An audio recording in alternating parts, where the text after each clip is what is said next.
So, as I was prepping on the board for the preview of the round of 16 in the MLS's back tournament, I got some breaking news out of Atlanta United that Atlanta United has officially mutually part ways with Frank de Boer. And in some way, I feel like this was coming, knowing the fact that Frank de Boer was eventually going to be fired by Atlanta United, and that I think this tournament there were pretty much writings on the wall that's saying that he was pretty much going to be let go by Atlanta United, knowing the fact that this team not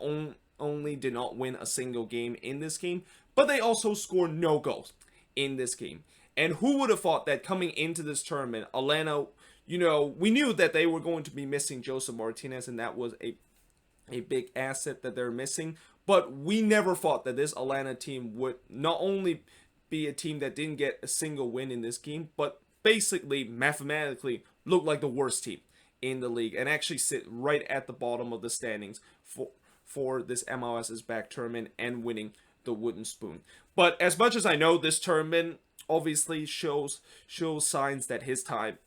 with Atlanta United was pretty much near an end. I think overall, if you look at how we got to this point and why Atlanta eventually decided to fire Frank de Boer, you have to look back when he was first hired, and really the first couple of games that he was in charge, where I feel like the style that he implemented and the tactics that he implemented with this team was not only not a favorite with the Atlanta United supporters, but the players clearly did not like it whatsoever. And it's no wonder why in the first couple of games, with the style that he implemented, which was the complete opposite of what Tata Martino wants his team, and that is playing this free-flowing and just non-stop attacking soccer that it seemed like the players really enjoy and the fans also enjoy because it was very entertaining. But going to a way where it was just a slow, methodical, and kind of boring style of soccer, the players clearly didn't like it, and that it did eventually kind of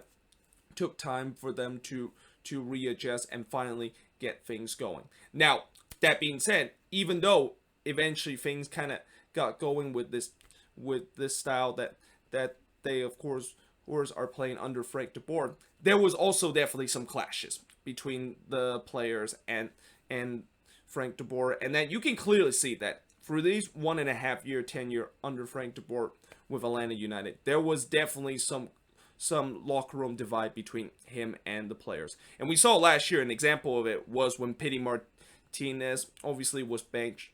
by Frank de Boer, and there was a couple of times that you can clearly see when he was being benched and when he being substituted by Frank de Boer that he was very, very unhappy with the way that he got subbed off. And I think this tournament can also prove another evidence, the fact that he clearly have lost the dressing room. And I just go back to that last game that Atlanta United play against Columbus, and that I just feel like in that game, when you have your back against the wall and that you are basically in a do or die situation, I was expecting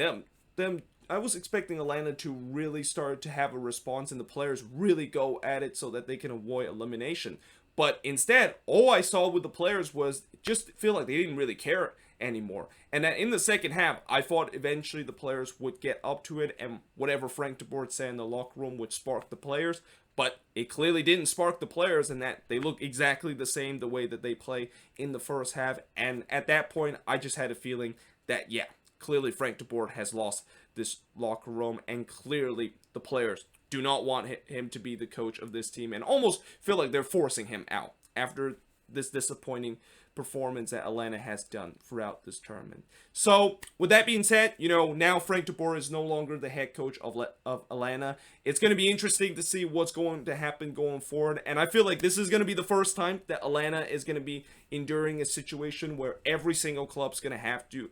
endure, and that is after you decide to fire a head coach, what kind of transition that you are going to be moving on with this new head coach. Because when they let go of Tata Martino, they kind of let go of him off of a positive note with an